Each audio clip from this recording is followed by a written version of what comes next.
এবারে চলে আসছি কিন্তু লক্ষণছড়াতে। আর মূলত এই গ্রামটার নামই লক্ষণছড়া। এই পাশে দেখতে পাচ্ছি এখন একেবারে ইন্ডিয়ার ভেতর আছি। মূলত আমি এখন যে জায়গাটাতে দাঁড়িয়ে আছি এটা পুরোটাই কিন্তু ইন্ডিয়া। আর আমার ঠিক ডান পাশে বিএসএফের ক্যাম্প আছে, আর ঠিক বাম পাশে কিন্তু ভারতীয় নাগরিকদের বাড়িঘরগুলো দেখতে পাচ্ছি। আর এখানে দেখতে পাচ্ছি যে পর্দা দেওয়া আছে। মূলত এ পাশে চমৎকার ভিউ, লক্ষণছড়ার যে আসলে চমৎকার সুন্দর একটা ভিউ আপনারা এখানে আসলে দেখতে পারবেন।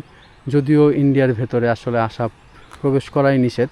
এখানে দেখতে পাচ্ছি যে একটা ব্রিজ করা আছে মূলত এই লক্ষণছড়া গ্রামের এই পাশ থেকে এই পাশে যে বিএসএফের যে ক্যাম্প আছে এখানে আসার জন্য মূলত এই ব্রিজটা করা। আর এখানে পাথরের চমৎকার সৌন্দর্য আপনারা উপভোগ করতে পারবেন।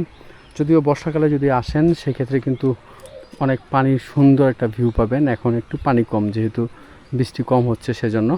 আর বেশি ভিতরে যাব না, কারণ যেহেতু এই পাশে বিএসএফের ক্যাম্প আছে আর এই পাশে ভারতীয়দের বাড়িঘর আছে। তো এখন আমরা বাংলাদেশের দিকে চলে যাচ্ছি আবার।